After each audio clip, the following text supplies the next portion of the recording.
সম্পার হেসেলে সবাইকে স্বাগত। তো আমি এখানে নিরামিষ পটল পোস্ত করব। ধুয়ে রেখেছি পটল, দিয়ে দেবো পরিমাণ মতন লবণ, দিয়ে দেবো হলুদ, রেখে দিলাম 10 মিনিটের মতো। দিয়ে দিলাম পোস্ত, দিয়ে দিলাম সাদা সর্ষে, দিয়ে দেব কালো সর্ষে। পটলটা ভেজে নেব,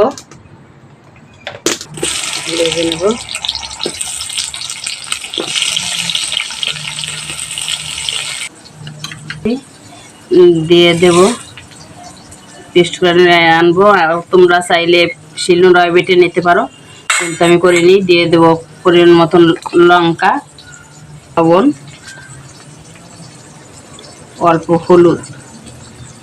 আর এখানে লাগবে আমি টক দই দেবো, যেহেতু নিরামিষ টক দই দেবো। টক দইটা আগে থেকে ফেটিয়ে রেখেছি। প্রথম থেকে শেষ অবধি দেখার জন্য অনুরোধ রইল। অনেকে অনেকভাবে করে খেয়েছো, কিন্তু আমি খুব সহজ পদ্ধতিতে রান্নাটা দেখাবো। পটলটা আমার লাল লাল করে ভেজে নিয়েছি, উঠিয়ে নেব।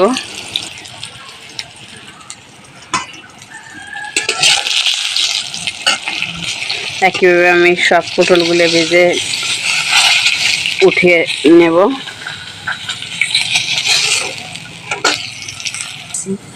এই দেখুন,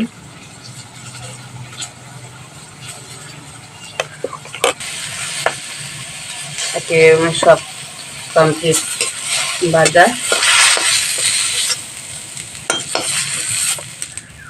দিয়ে দেব তেল, দেবো জিরে ফোড়ন, তোমরা এখানে কালো জিরেও দিতে পারো। দিয়ে দেব কাঁচা লঙ্কা, দিয়ে দেবো পোস্ত যে পেস্টটা করে রেখেছিলাম, দেবো পরিমাণ মতন লবণ, মতন হলুদ, একটু দিয়ে দেবো কাশ্মীরি লঙ্কার গুঁড়ি, জল, দিয়ে দেবো এই দইটা দেওয়ার সময় আস্তে অল্প জাল দেব। জল দিয়ে দেব পটল। আর আমি যেভাবে করলাম সেইভাবে একবার হলেও করে খেয়ে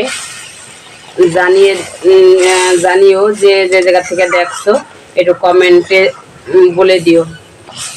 থাকে শেয়ার করো, সাবস্ক্রাইব করো, পাশে থেকো নতুন নতুন রেসিপি পেতে। কে দেব অবস্থায় আছে, এই দেখুন। আমি অল্প তেল দিয়েছি, তারপরে পাশে যতটুকু দিয়েছি পাশের তেলটা উঠে গেছে। এখন ব্যালেন্স রাখার জন্য দিয়ে দেবো অল্প চিনি।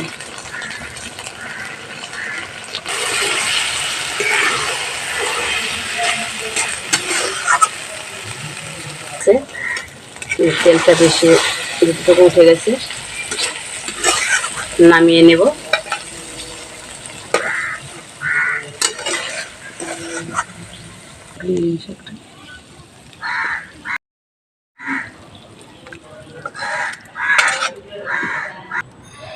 আর পটল পোস্তটা কমপ্লিট। তো প্রথম থেকে শেষ অবধি দেখার জন্য অসংখ্য ধন্যবাদ। দেখা হচ্ছে নতুন আর একটা রেসিপিতে।